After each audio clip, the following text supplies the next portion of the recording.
One of the most useful items you can handcraft from leather is a holder for a notepad. They can be used by both men and women.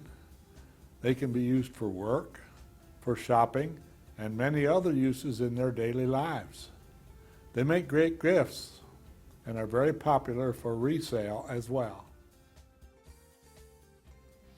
Let's take a moment to go over our parts. We have the outside piece, which is 14.5 by 9.5 and cut from 4 to 5 ounce leather. We have a pocket for one side for the pad, and that is 9.5, the same width, by 6.25. We have a pocket for the other side, which is also 6.25 wide, but it's from 4.5 to 7 on the high side. Now we also have a small tab that's cut out of 2 ounce leather, and it's 1.5 inches by 2.5. Now we also have 2 pieces of heavy cardboard for a stiffener, and then finally we have a piece of real thin pigskin lining leather that's cut slightly oversized from the back piece. For the most part, there are 2 sizes of these notepads available, other than the big ones. These are what are considered the smaller ones. The average size of the one you buy in an office supply store is 5 by 8, and many times they're 5.5 by 8.5. So we are going to make our holder large enough for both. So I need to come here and cut a slot. Now I will mark about 1 inch down, as you see, and as well as the other end about 1 inch down. Now I will take a round drive punch and I will punch a hole about 1/4 inch in from both edges. This will give me enough space for either size. Now I will take a straight edge and very carefully cut between those 2 holes. This is best done with a stencil knife because you'll have more control and not cut past your hole.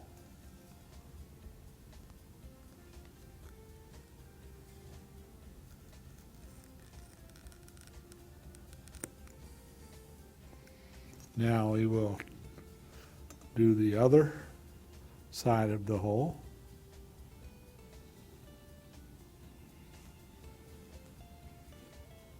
And again, very carefully. This is about a 1/8 inch wide slot, by the way. So you would use a 1/8 punch, and then this will give you about a 1/8 inch slot.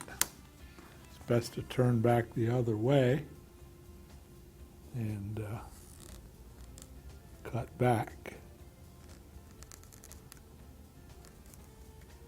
And there's our slot. I have dampened these parts, and now I'm putting a nice border on with the wing divider. And now, if we're going to do any tooling, now is the time to do it. I have finished my tooling, dyeing, and finishing, and now it's time to start the assembly.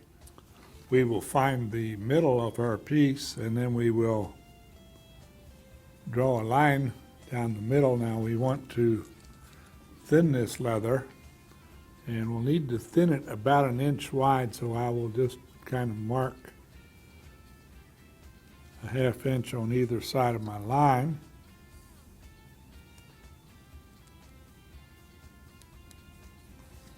And I will draw some more parallel lines.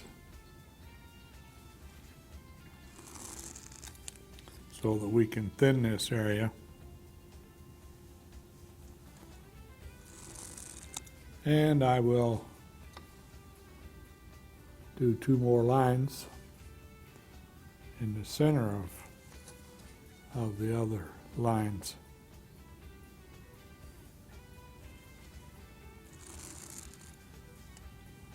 And then we will take our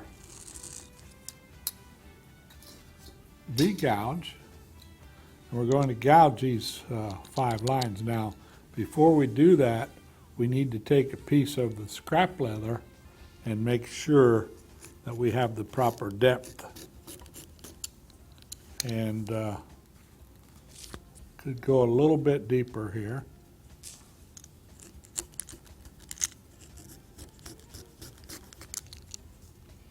There we go. Now we will use this and we will gouge these 5 lines.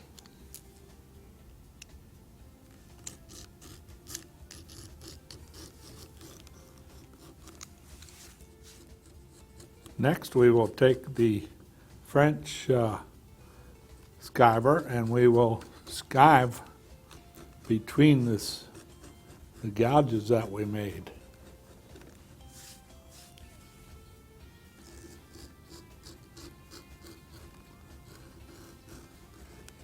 You may need to go back over these several times to get them down to the proper depth.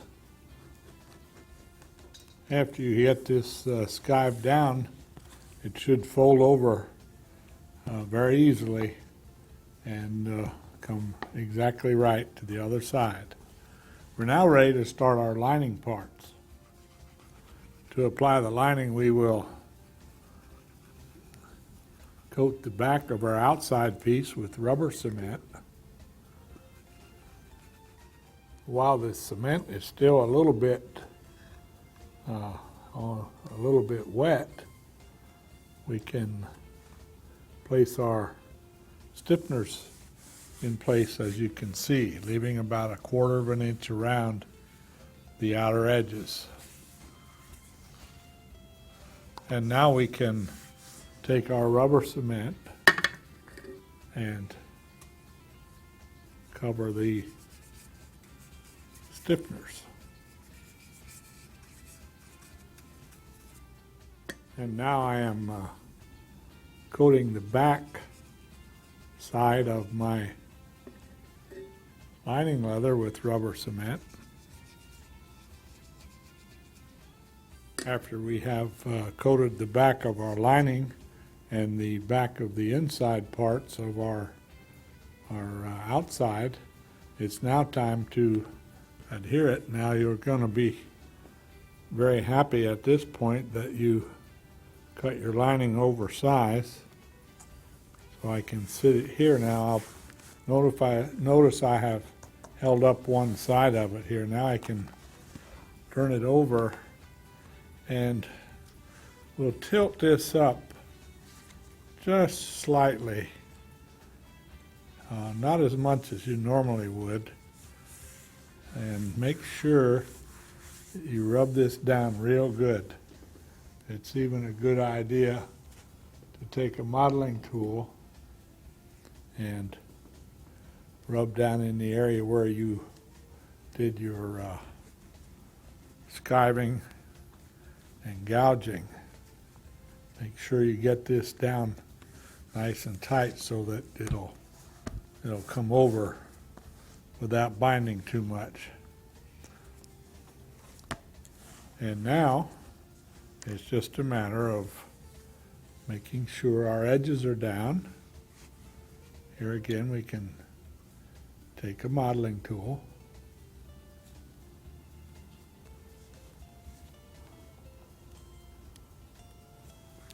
and then we're ready to put the other parts in place. It's now time to trim the lining, and you can do this with either a sharp knife or with the shears.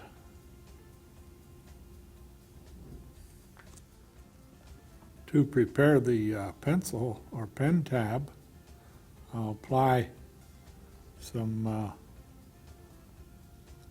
permanent contact cement to both sides, as you'll see me doing here. Then I will set this aside for a few moments and let it set up. After the cement has set up, I will bring in a pen that we would normally use in here, and I will fold this over and stick it down real good. And now we will do the same thing, and we will attach it to one side, as you see here. I will mark the area to be glued, and then I will apply cement to both this and here. Again, we'll use the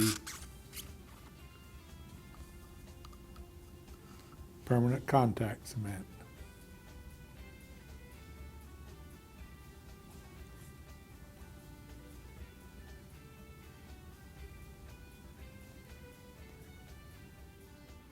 Our cement is now tacky and ready to glue this in place, so we will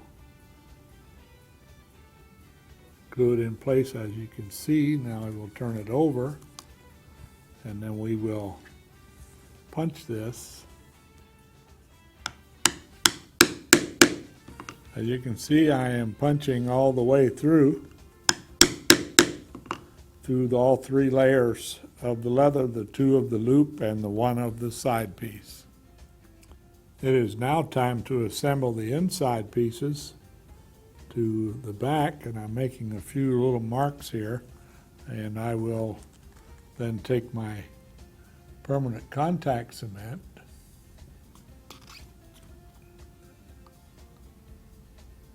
and I will carefully coat about 1/8 of an inch of the edge.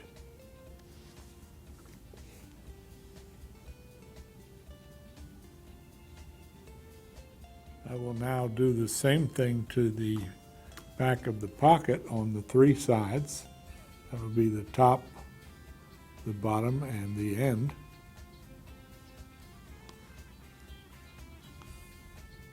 Stick these parts in place.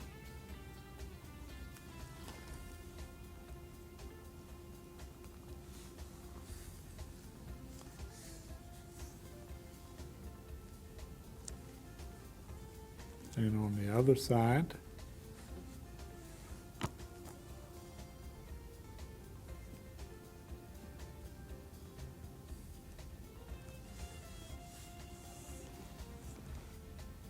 And we are now ready for punching and stitching. As you can see, I have completed lacing all around our notebook holder. Now it's just a matter of putting a pen in, and also just in the slot put your pad, and there we are. We're all ready to go.